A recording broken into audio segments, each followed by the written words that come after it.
കർത്താവിൻ്റെ വിലയേറിയ നാമം വാഴ്ത്തപ്പെടുമാറാകട്ടെ. എല്ലാവരെയും കർത്താവായ യേശു ക്രിസ്തുവിൻ്റെ നാമത്തിൽ അനുഗ്രഹിച്ചു പ്രാർത്ഥിക്കുന്നു. കർത്താവ് നമ്മെല്ലാവരെയും ധാരാളമായി സഹായിക്കട്ടെ എന്ന പ്രാർത്ഥനയോടെ ഈ ആഴ്ചയിലെ സന്ദേശത്തിലേക്ക് നിങ്ങളെ സ്വാഗതം ചെയ്യുന്നു. നിങ്ങളുടെ ശ്രദ്ധയെ ഞാൻ ഈ സന്ദേശത്തിലേക്ക് ചോദിക്കുകയാണ്. കർത്താവ് നിങ്ങളെ ബലപ്പെടുത്തട്ടെ. ഈ ആഴ്ചയിലെ സന്ദേശത്തിനായി പരിശുദ്ധാത്മാവ് എനിക്ക് തന്ന ദൈവവചനത്തിലേക്ക് കടക്കുവാനായിട്ട് ആഗ്രഹിക്കുന്നു. അതിനുവേണ്ടി 1 തീമോഥെയോസിൻ്റെ ലേഖനം 4-ാം അധ്യായത്തിൻ്റെ 7-ാമത്തെ വാക്യം വായിപ്പാനായിട്ട് ആഗ്രഹിക്കുന്നു. ഒരിക്കൽ കൂടെ ദൈവവചനം പറയട്ടെ. 1 തീമോഥെയോസിൻ്റെ ലേഖനം 4-ാം അധ്യായത്തിൻ്റെ 7-ാമത്തെ വാക്യം. ഭക്തിവിരുദ്ധമായ കിഴവി കഥകളെ ഒഴിച്ച് ദൈവഭക്തിക്ക് തക്കവണ്ണം അഭ്യാസം ചെയ്യുക. 1 തീമോഥെയോസ് 2 തീമോഥെയോസിൻ്റെ ലേഖനങ്ങൾ ദൈവവേലയ്ക്ക് വേണ്ടി ചെറുപ്രായത്തിൽ കർത്താവിന് വേണ്ടി ഇറങ്ങിത്തിരിച്ച തീമോഥെയോസിനോട് അപ്പോസ്തലനായ പൗലോസിൻ്റെ പരിശുദ്ധാത്മാവിൽ നിന്നുള്ള ആലോചനകളാണ് നമുക്ക് വായിപ്പാനായിട്ടിടയായിത്തീരുന്നത്. തൻ്റെ നിജപുത്രനായിരിക്കുന്ന തൻ്റെ സ്വന്തം മകൻ എന്ന പേരിലുള്ള തീമോഥെയോസിനെ സുവിശേഷത്തിൻ്റെ ആരംഭത്തിൽ തന്നെ ദൈവത്തിൻ്റെ ആലോചനകൾ അവന് കൈമാറുന്നത് നമുക്ക് കാണുവാനായിട്ട് കഴിയുന്നുണ്ട്. 1-2 തീമോഥെയോസിൻ്റെ ലേഖനങ്ങൾ ദൈവവചന പഠനത്തോടുള്ള ബന്ധത്തിൽ ഇടയലേഖനങ്ങൾ എന്നാണ് വിളിക്കുന്നത്. എന്നാൽ അങ്ങോട്ടൊന്നും അതിൻ്റെ ചരിത്ര പശ്ചാത്തലങ്ങളിലേക്കും മറ്റു കാര്യങ്ങളിലേക്കൊന്നും പോകാതെ വണ്ണം വായിച്ച വാക്യത്തിലേക്ക് നിങ്ങളുടെ ശ്രദ്ധയെ കൊണ്ടുവരുവാൻ ഞാൻ ആഗ്രഹിക്കുന്നു. പരിശുദ്ധാത്മാവ് നമുക്ക് സഹായം ചെയ്യട്ടെ. 1 തീമോഥെയോസിൻ്റെ ലേഖനം 4-ാം അധ്യായത്തിൻ്റെ 7-ാമത്തെ വാക്യത്തിൽ 2 കാര്യങ്ങളെക്കുറിച്ച് വളരെ വ്യക്തമായി എഴുതിയിട്ടുണ്ട്. ഒന്ന്, ദൈവ ഭക്തിക്ക് തക്കവണ്ണം അഭ്യാസം ചെയ്യുക. 2, ഭക്തിവിരുദ്ധമായ കിഴവി കഥകളെ ഒഴിഞ്ഞിരിക്കുക. ഈ 2 കാര്യങ്ങളെക്കുറിച്ചാണ് 7-ാം വാക്യത്തിൽ എഴുതിയിരിക്കുന്നത്. ഒന്നുകൂടി പറയാം. ഭക്തിവിരുദ്ധമായ കിഴവി കഥകളെ ഒഴിഞ്ഞിരിക്കുക. 2, ദൈവഭക്തിക്ക് തക്കവണ്ണം അഭ്യാസം ചെയ്യുക. അതിൽ ആദ്യത്തെ പോയിന്റിലെ 1-2 കാര്യങ്ങൾ ഓർപ്പിച്ചിട്ട് 2-ാമത്തെ പോയിന്റിലേക്ക് കടന്നു വരുവാനായിട്ട് ആഗ്രഹിക്കുന്നു. 1-ാമത്തെ കാര്യം ഇതാണ്: ഭക്തിവിരുദ്ധമായ കിഴവി കഥകളെ ഒഴിഞ്ഞിരിക്കുക. സുവിശേഷ വേലയ്ക്ക് വേണ്ടി ഇറങ്ങിയിരിക്കുന്ന തീമോഥെയോസിനോട് പൗലോസിന് പറയാനുള്ളത്, പ്രിയമകനെ തീമോഥെയോസേ, ഭക്തിവിരുദ്ധമായ കിഴവി കഥകളെ ഒഴിഞ്ഞിരിക്കുക. എന്താണ് ഭക്തിവിരുദ്ധമായ കിഴവി കഥകൾ? മറ്റു പല ട്രാൻസ്ലേഷനുകളെ വായിച്ചപ്പോൾ മനസ്സിലാക്കുവാൻ കഴിഞ്ഞത്, ലൗകികവും സാങ്കല്പികവുമായ കഥകളെ ഒഴിവാക്കുക. കെട്ടുകഥകൾ, സാങ്കല്പിക കഥകൾ, ലൗകികമായി നമ്മളെ വശീകരിക്കുന്ന കഥകളെ ഒഴിഞ്ഞു നിൽക്കുക, ഒഴിവാക്കുക. ഇന്ന് നാം നമ്മുടെ പ്രസംഗങ്ങൾ ശ്രദ്ധിച്ചു കഴിഞ്ഞാൽ, ആത്മീയ മണ്ഡലത്തിലെ പ്രസംഗം ശ്രദ്ധിച്ചു കഴിഞ്ഞാൽ, പ്രസംഗിക്കുന്ന വ്യക്തി ജനങ്ങളെ വേറൊരു മണ്ഡലത്തിലേക്ക് കൊണ്ടുപോകുന്നതായിട്ട് നമുക്ക് കാണുവാനായിട്ട് കഴിയുന്നുണ്ട്.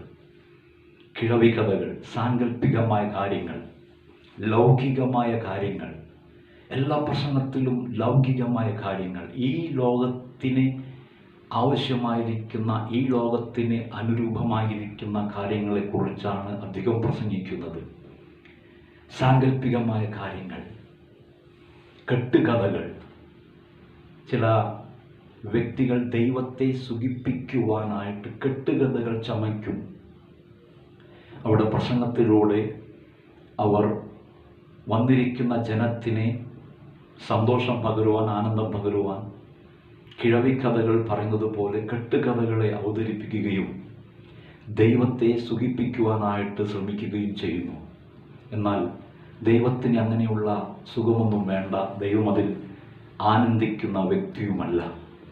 ഈ ലോകത്തെയും ലോകത്തിലുള്ള സകലത്തെയും ചമച്ച ദൈവത്തിന് നമ്മുടെ കെട്ടുകഥയോ സാങ്കല്പികമായ കഥയോ കിഴവിക്കഥയോ ഒന്നും ദൈവത്തിന് ആവശ്യമില്ല. ശ്രദ്ധിച്ചു നോക്കിയാൽ പ്രസംഗമെല്ലാം ലൗകികമായി മാറിയിരിക്കുകയാണ്.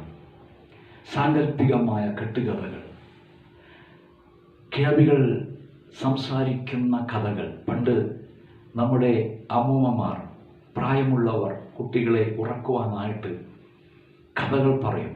എവിടെയോ എങ്ങനെയോ ഒക്കെ നടന്നു എന്ന് പറഞ്ഞ് പണ്ട് പണ്ട് പണ്ട് പണ്ട് ഒരു കാട്ടിലൊരു സിംഹം, അല്ലെങ്കിൽ ഒരു നാട്ടിലൊരു രാജാവ് എന്നൊക്കെ പറഞ്ഞ് പണ്ട് പണ്ട് പണ്ട് സാങ്കല്പികമായ കെട്ടുകഥകളെ പറഞ്ഞ് ആ കുഞ്ഞിനെ ഉറക്കുന്ന ഒരു കാലഘട്ടമുണ്ടായിരുന്നു.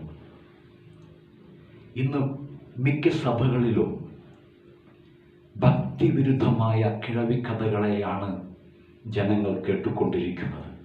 ലൗകികമായ കാര്യങ്ങൾ, സാങ്കല്പികമായ കാര്യങ്ങൾ, കെട്ടുകഥകൾ, ദൈവത്തെ സുഖിപ്പിക്കുന്ന രീതിയിലുള്ള സംഭാഷണങ്ങൾ, പ്രസംഗങ്ങൾ ഇന്ന് നമ്മുടെ സ്റ്റേജുകളിൽ അരങ്ങേറിക്കൊണ്ടിരിക്കുകയാണ്. ജനമതിനാമേൻ പറഞ്ഞുകൊണ്ട് കൈയടിച്ച് മുന്നേറുന്ന ഒരു കാലഘട്ടത്തിലേക്ക് നാം മാറ്റപ്പെട്ടു കഴിഞ്ഞു. ദൈവവചനത്തിന് പ്രസക്തിയില്ലാത്ത ഒരു കാലഘട്ടത്തിലേക്ക് നാം കടന്നു വന്നിരിക്കുകയാണ്. എന്നാൽ ഇന്ന് പരിശുദ്ധാത്മാവിൽ എനിക്ക് നിങ്ങളെ ഓർമ്മിപ്പിക്കുവാനുള്ള ചില കാര്യങ്ങൾ ഈ വചനത്തിലൂടെ നിങ്ങളെ അറിയിപ്പാനായിട്ട് ആഗ്രഹിക്കുന്നു. പ്രിയമുള്ളവരെ, ഈ ഭക്തിവിരുദ്ധമായ കഥകൾ കേൾക്കുമ്പോൾ, അല്ലെങ്കിൽ ഭക്തിവിരുദ്ധമായ കാര്യങ്ങളെ നിങ്ങൾ കേൾക്കുവാൻ ശ്രമിക്കുമ്പോൾ സംഭവിക്കുന്ന ചില കാര്യങ്ങളെക്കുറിച്ച് ഈ തിമോഥെയോസിൻ്റെ ലേഖനത്തിൽ വളരെ വ്യക്തമായി എഴുതിയിട്ടുണ്ട്. നിങ്ങൾ 1-ാം അധ്യായത്തിലേക്ക് നിങ്ങളുടെ ശ്രദ്ധയെ കൊണ്ടുവരിക. 1-ാം അധ്യായത്തിൻ്റെ 3-ാമത്തെ വാക്യം വായിക്കുമ്പോൾ അവിടെ കാണുവാൻ കഴിയുന്നുണ്ട്, അന്യത ഉപദേശിക്കരുതെന്നും വിശ്വാസം എന്ന ദൈവവ്യവസ്ഥയ്ക്കല്ല തർക്കങ്ങൾക്ക് മാത്രം ഉതകുന്ന കെട്ടുകഥകൾ. തർക്കങ്ങൾക്ക് മാത്രം ഉതകുന്ന കെട്ടുകഥകൾ. കെട്ടുകഥ അത് തർക്കങ്ങളെ മാത്രം കൊണ്ടുവരുന്ന ഒരു കാര്യമാണ്. കെട്ടുകഥകൾ സാങ്കല്പികമായത്, അതിൽ ഒരു യാഥാർത്ഥ്യവുമില്ല. അത് വിശ്വാസത്തെ തകർത്ത് കളയുന്നതാണ്. തർക്കങ്ങളെ ഉണ്ടാക്കുന്നതാണ് കെട്ടുകഥകൾ. ഈ കഥകളെ കേൾക്കുവാനാണെന്ന് ജനം തടിച്ചുകൂടുന്നത്. Praise God. ചില തമാശകൾ പറഞ്ഞ് ജനങ്ങളെ ചിരിപ്പിച്ചും ആനന്ദിപ്പിച്ചും സാങ്കല്പികമായ കാര്യങ്ങളെ പറഞ്ഞുകൊണ്ട് കെട്ടുകഥകളെ അവതരിപ്പിച്ചുകൊണ്ട് മുൻപോട്ട് പോകുന്ന കാലഘട്ടത്തിലേക്ക് നാം കടന്നു വന്നിരിക്കുന്നു. അങ്ങനെ കെട്ടുകഥകളെ കേൾക്കുന്നെങ്കിൽ അത് തർക്കങ്ങൾക്ക് മാത്രം ഉതകുന്ന കെട്ടുകഥകൾ. തർക്കങ്ങൾ മാത്രമേ ഉണ്ടാകുകയുള്ളൂ അതിൻ്റെ ഫലം. അതുകൊണ്ട്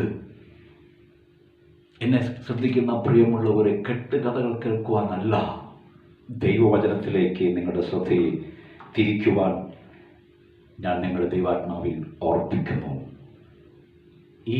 ഈ ലേഖനം അവസാനിക്കുമ്പോൾ വേറൊരു വാക്യം ഞാൻ നിങ്ങൾക്ക് കാണിച്ചു തരാം. 6-ാം അധ്യായത്തിലേക്ക് നിങ്ങൾ കടന്നു വന്നാട്ടെ.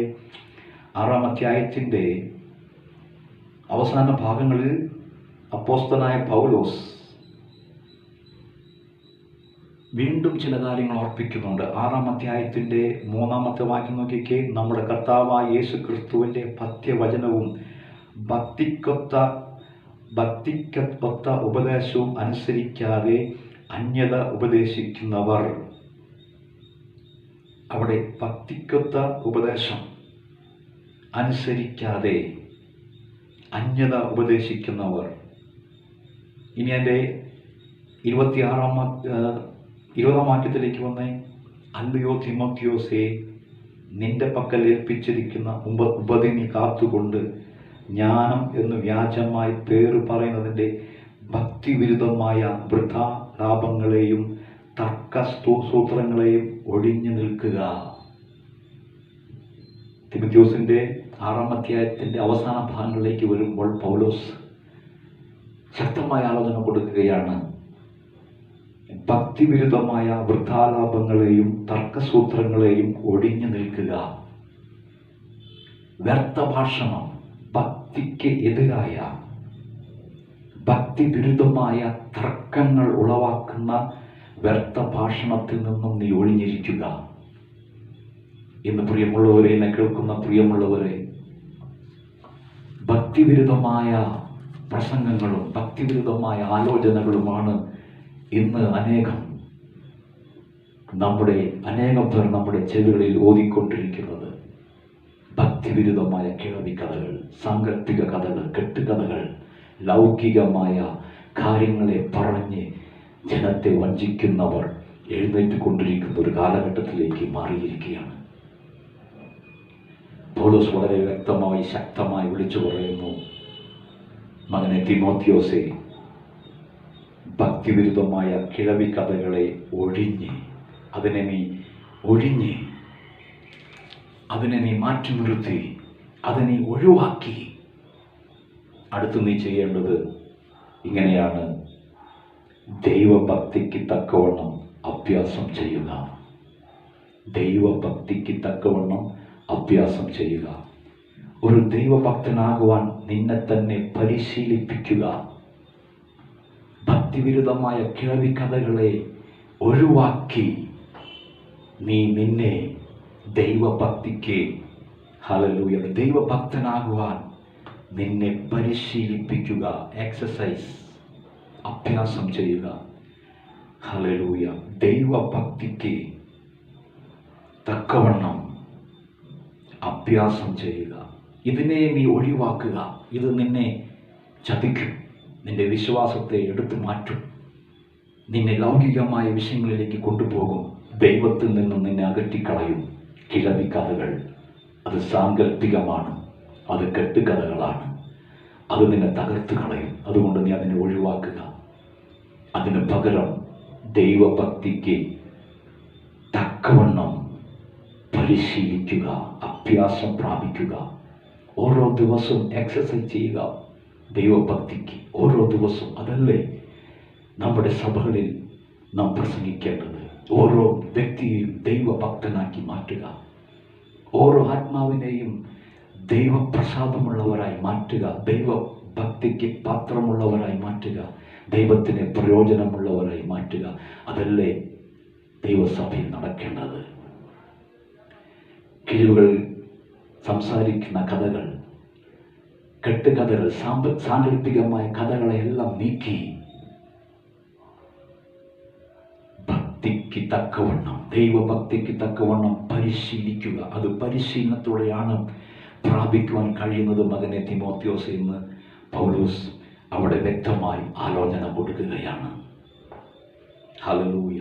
ഈ ദൈവഭക്തി നീ പ്രാപിച്ചാൽ, ഈ ദൈവഭക്തി നിന്റെ ഓരോ ജീവിതത്തിലും ഓരോ ദിവസവും നിന്റെ ജീവിതത്തോടെ നീ പരിശീലനം ചെയ്ത് ദൈവഭക്തനാവാൻ ശ്രമിക്കുമ്പോൾ, അടുത്ത വാക്യം, 8-ാം വാക്യം പറയുന്നു, ശരീരാഭ്യാസം അല്പപ്രയോജനം മാത്രമുള്ളതാകുന്നു, ദൈവഭക്തിയോ ഇപ്പോഴത്തെ ജീവന്റെയും വരുവാനിരിക്കുന്നതിൻ്റെയും വാഗ്ദത്തമുള്ളതാകയാൽ സകലത്തിനും പ്രയോജനമുള്ളതാകുന്നു. അതുകൊണ്ട് സകലത്തിനും പ്രയോജനമുള്ള ദൈവഭക്തി നീ പിടിച്ചുകൊള്ളുക. അത് പരിശീലനത്തോടെ നേടിക്കൊള്ളുക. അവസാനം നീ ഒരു ദൈവഭക്തനായി മാറുക. ഇതാണ് വേണ്ടത്. ദൈവസഭയിൽ ഇതാണ് നടക്കേണ്ടത്. ഓരോ വിശ്വാസിയും ഓരോ ദൈവ പൈതലും ദൈവത്തിൻ്റെ ഭക്തന്മാരായി മാറുക. അതൊരു ദിവസം കൊണ്ടല്ല, പരിശീലനത്തോട് ദൈവഭക്തിയെ പ്രാപിക്കുവാൻ. കാരണം അത് ഇപ്പോഴത്തെ ജീവന്റെ മാത്രമല്ല, വരുവാനിരിക്കുന്നതിൻ്റെയും വാഗ്ദത്തമുള്ളതാകയാൽ സകലത്തിനും പ്രയോജനമുള്ളതാകുന്നു ദൈവഭക്തി. ഇങ്ങനെ കിഴവിക്കഥകളും സാങ്കല്പികമായ കെട്ടുകഥകളും ലൗകികമായ കഥകളെല്ലാം സംസാരിക്കുന്ന, പ്രസംഗിക്കുന്ന ആ സമൂഹത്തിൽ ദൈവഭക്തിയുള്ളവരില്ല. ദൈവഭക്തിയുള്ളവർ കുറഞ്ഞുകൊണ്ടിരിക്കുന്നു. ഹല്ലേലൂയ. സങ്കീർത്തനം പറഞ്ഞതുപോലെ ഭക്തിയുള്ളവർ കുറഞ്ഞുകൊണ്ടിരിക്കുകയാണ്. വിശ്വസ്തന്മാർ കുറഞ്ഞുകൊണ്ടിരിക്കുകയാണ്. ഭക്തിയുള്ളവർ കുറഞ്ഞുകൊണ്ടിരിക്കുകയാണ്. എന്നാൽ ജനം വർദ്ധിക്കുന്നുണ്ട്, ആളുകൾ വർദ്ധിക്കുന്നുണ്ട്.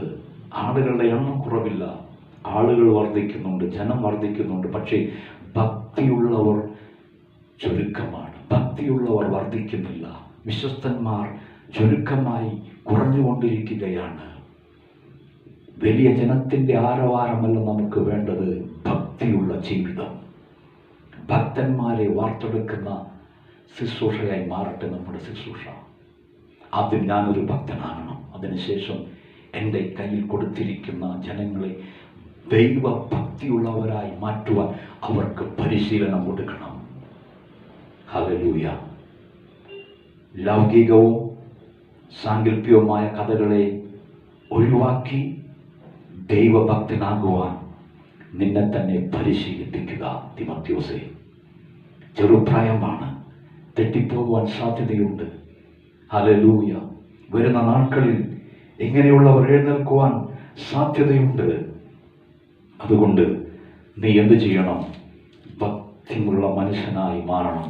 2 തിമോത്തിയോസിലേക്ക് വരുമ്പോൾ അവിടെയും പൗലോസ് പറയുന്നുണ്ട്, 4-ാം അധ്യായത്തിൻ്റെ 4-ാമത്തെ വാക്യത്തിൽ അവിടെ പറയുന്നൊരു കാര്യമുണ്ട്. 2 തിമോത്തിയോസ് 4-ാം അധ്യായത്തിൻ്റെ 4-ാമത്തെ വാക്യത്തിൽ ഇങ്ങനെയാണ് കാണുന്നത്: ഉപദേഷ്ടാക്കന്മാരെ പെരുക്കുകയും സത്യത്തിനെ ചെവി കൊടുക്കാതെ കെട്ടുകഥ കേൾക്കുവാൻ തിരികുകയും ചെയ്യുന്ന കാലം വരും. 2 തിമോത്തിയോസ് 4:4 പൗലോസ് തിമോത്തിയോസിനോട് പറയുകയാണ്, മകനെ, കെട്ടുകഥകൾക്ക് തിരിയുന്ന കാലം വരും. അത് കേൾക്കുവാൻ ആഗ്രഹിക്കുന്ന ഒരു കാലം, ആ കാലത്തിലേക്ക് നാം വന്നിരിക്കുകയാണ്. ജനങ്ങളെ വഷളാക്കിക്കൊണ്ടിരിക്കുകയാണ്. എന്തൊക്കെയോ കാര്യങ്ങൾ അവിടെയും ഇവിടെയും നടന്നു എന്ന് പറഞ്ഞ്, ഞാൻ പ്രാർത്ഥിച്ചപ്പോൾ അങ്ങനെ സംഭവിച്ചു, ഇങ്ങനെ സംഭവിച്ചെന്ന് പറഞ്ഞ് ജനങ്ങളെ വഷളാക്കി ദൈവഭക്തിയിൽ നിന്നും വിലക്കിക്കൊണ്ടു പോകുന്ന പ്രസംഗങ്ങൾ ഈ കാലഘട്ടത്തിൽ വർദ്ധിച്ചു കൊണ്ടിരിക്കുകയാണ്. ദൈവജനം തിരിച്ചറിഞ്ഞില്ലെങ്കിൽ വീണുപോകുവാൻ സാധ്യതയുണ്ട്. അതുകൊണ്ട് ഈ ആഴ്ചയിലെ സന്ദേശത്തിൽ നിന്ന് ഞാൻ നിങ്ങൾക്ക് നൽകിത്തരുന്ന ആലോചന, കിഴവി കഥകളെ, ഭക്തിവിരുദ്ധമായ കിഴവി കഥകളെ, സാങ്കല്പിക കെട്ടുകഥകളെ, ലൗകികമായ കഥകളെ നിന്നും നിങ്ങൾ ഒഴിഞ്ഞ് അതിനൊഴിവാക്കി ദൈവഭക്തിക്ക് വേണ്ടി നിലകൊള്ളുക. ദൈവഭക്തനാകുവാൻ നിങ്ങളെ പരിശീലിപ്പിക്കുക, അഭ്യാസം ചെയ്യുക. അങ്ങനെയാണെങ്കിൽ യേശുക്രിസ്തുവിൻ്റെ വരവിൽ നാം എടുത്തുകൊള്ളപ്പെടും. കർത്താവിൻ്റെ ഒരു ഭക്തനായി, യേശുവിൻ്റെ ഒരു ഭക്തനായി ജീവിക്കുവാൻ ദൈവം നിങ്ങൾക്ക് കൃപ നൽകുമാറാകട്ടെ. ഒഴിഞ്ഞു നിൽക്കേണ്ടതിനെ ഒഴിഞ്ഞു നിൽക്കുക, സ്വീകരിക്കേണ്ടതിനെ സ്വീകരിക്കുക, ദൈവഭക്തിക്ക് പ്രയോജനമുള്ളത് പരിശീലിക്കുക, ദൈവഭക്തനായി മാറുക. ദൈവം നിങ്ങളെ ധാരാളമായി അനുഗ്രഹിക്കട്ടെ. പ്രാർത്ഥിക്കാം, കണ്ണുകൾ അടയ്ക്കാം. പരിശുദ്ധനായ ദൈവമേ, സ്വർഗീയ പിതാവേ, അനുഗ്രഹിക്കപ്പെട്ട നല്ല സമയത്തിനായ സ്തോത്രം. പരിശുദ്ധാത്മാവ് തന്ന ഈ വചനത്തിനായി സ്തോത്രം ചെയ്യുന്നു. ഒഴിഞ്ഞു നിൽക്കേണ്ട കാര്യങ്ങൾ ഒഴിഞ്ഞു നിന്ന് ഏറ്റെടുക്കേണ്ട കാര്യങ്ങൾ ഏറ്റെടുത്ത് ഭക്തിവിരുദ്ധമായ കിഴവി കഥകളെ വിട്ട് ഒഴിഞ്ഞ് ദൈവഭക്തിക്ക് പ്രയോജനമുള്ളത് അഭ്യാസം ചെയ്ത് ഒരു ദൈവഭക്തനായി ജീവിക്കുവാൻ ഈ വചനം കേൾക്കുന്ന ഓരോ വ്യക്തികൾക്കും അങ്ങ് കൃപ ചെയ്യുമാറാകണമെന്ന് പ്രാർത്ഥിക്കുന്നു. അവിടുത്തെ നാമം പറഞ്ഞ് അനുഗ്രഹിച്ച് പ്രാർത്ഥിക്കുന്നു. പ്രാർത്ഥന കേട്ടതിനായ സ്തോത്രം. യേശുവിൻ്റെ നാമത്തിൽ തന്നെ.